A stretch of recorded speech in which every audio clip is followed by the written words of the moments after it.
추수의 계절이 다가오면서 나무마다 열매들이 풍성하게 연그러가고 있는데요. 하지만 일부 열매들에는 해충으로부터 자신을 보호하기 위해 다양한 독성을 가지고 있기 때문에 자칫 잘못 먹을 경우 독성 물질에 중독될 수 있어 주의가 필요한 음식들이 있습니다. 이번 시간에는 주변에서 쉽게 접할 수 있지만 잘못 섭취했다간 내 몸에 문제를 일으키는 음식에 대해 함께 알아보겠습니다. 첫 번째는 밤입니다. 가을에 간식거리 하면 밤을 빼놓을 수 없는데요. 하지만 최근 밤과 비슷하게 생긴 이 열매를 밤으로 착각하여 먹고선 설사나 구토 등 생각지도 못한 부작용으로 인해 응급실에 실려가는 사례가 크게 늘고 있다고 합니다. 이러한 부작용을 일으키는 범인은 마로니에라고 불리는 열매인데요. 마로니에는 1913년 네덜란드에서 고종 황제에게 선물로 보내 우리나라에 들어오게 되면서 이산화탄소 흡수율이 높고 도심 환경을 아름답게 조성한다는 이유로 전국 각지에서 가로수로 많이 심어져 있어 공원이나 길가, 도심에서 생각보다 흔히 발견할 수 있습니다. 보시다시피 마로니에 열매는 밤과 닮은 생김새 때문에 누구나 밤으로 착각할 수밖에 없을 텐데요. 무엇보다 마로니에를 조심해야 하는 이유는 마로니에 열매에 함유된 글루코사이드, 타닌, 사포닌 등의 독성 물질이 들어있어 마로니에를 밤으로 착각하고 섭취할 경우 설사나 구토, 위경련 등의 위장장애부터 심하면 호흡곤란, 오한, 발열, 현기증 등 알레르기 반응까지 유발할 수 있다고 합니다. 밤과 마로니에를 구별하는 방법은 꼭지 부분을 잘 살펴보는 것이 중요한데요. 밤은 꼭지 부분이 뾰족하지만 마로니에는 꼭지가 없이 전체적으로 둥글고 매끄러운 형태입니다. 또한 밤은 연한 갈색을 띠는 반면 마로니에는 진한 갈색이면서 밤보다 반질반질한 모습을 지니고 있으며 밤나무는 밤송이에 가시가 많이 나 있지만 마로니에는 열매 표면에 가시가 드문드문 있어 우리가 아는 밤송이와는 전혀 다른 모양입니다. 특히 마로니에는 달콤한 맛이 나는 밤과는 다르게 쌉쌀한 맛이 입안에 퍼지기 때문에 단번에 구분할 수 있습니다. 두 번째는 은행입니다. 가을의 길을 걷다 보면 아름다운 빛깔보다 고약한 냄새를 먼저 풍기는 노란 은행을 쉽게 볼 수 있습니다. 몇몇 분들은 은행이 몸에 좋다는 것을 알고선 길가에 떨어진 은행을 주워 담아 건강식으로 섭취하곤 하는데요. 하지만 이러한 행위는 정말 조심하셔야 합니다. 은행 열매 껍질에는 빌로볼,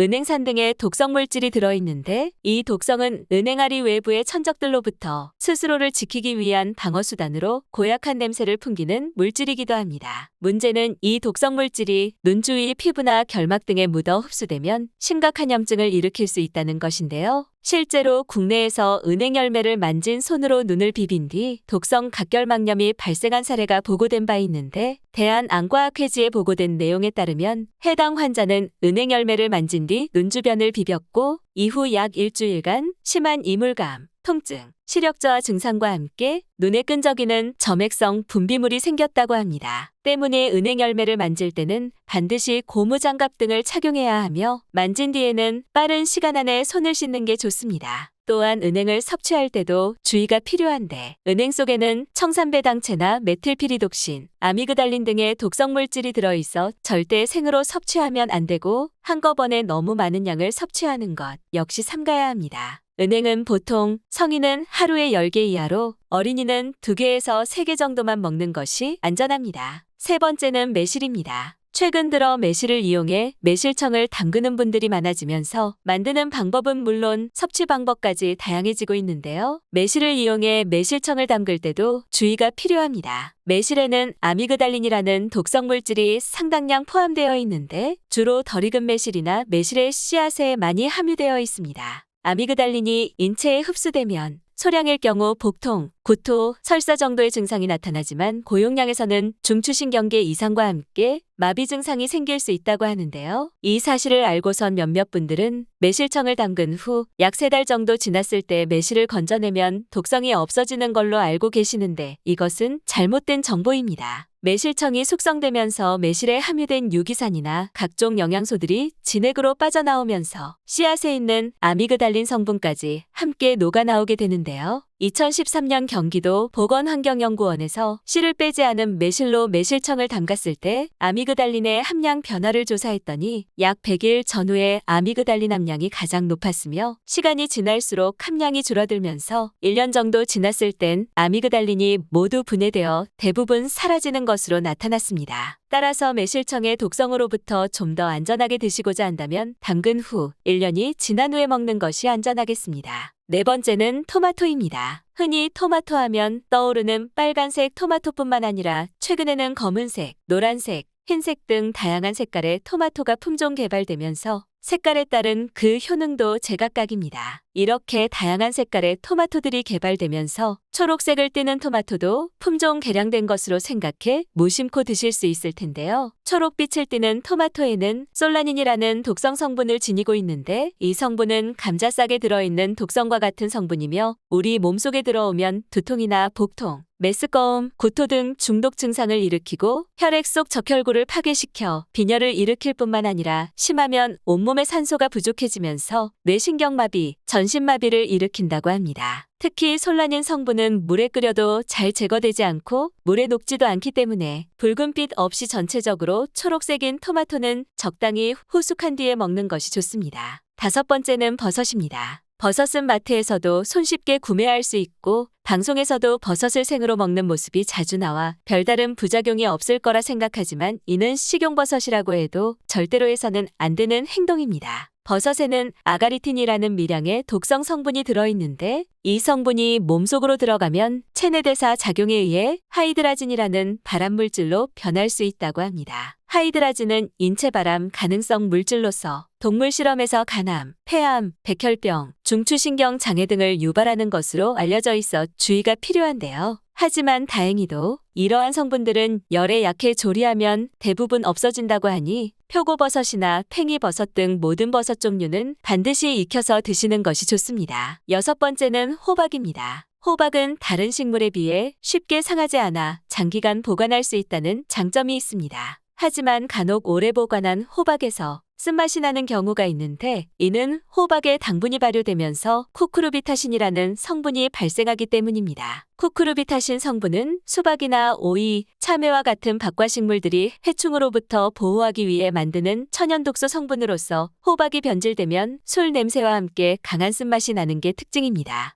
또한 이 쿠쿠르비타신은 심한 가뭄과 고온에서 자란 호박일수록 다량 함유될 수 있는데 이를 섭취할 경우 급성위염, 급성장염 등에 의한 상복부의 발작 증상, 동통이 일어나고 급성위경련이 일어날 수 있습니다. 누가 쓴맛이 나는 호박을 먹을까 싶지만 각종 양념과 함께 조리한다면 쓴맛을 제대로 느끼지 못해 다량 섭취할 수 있어 주의가 필요합니다. 호박을 보관할 때는 직사광선을 피하고 10에서 15도 사이의 서늘한 곳에 보관하는데 너무 장기간 보관할 경우에는 당분이 발효돼 변질 위험이 있으니 너무 오래도록 보관하지 않도록 합니다. 오늘은 여기까지입니다. 오늘 영상이 도움이 되셨다면 좋아요와 구독 눌러주시고 소중한 분께 이 영상을 공유해주세요. 저는 더욱 유익한 영상으로 다시 찾아뵙겠습니다. 오늘도 건강하세요.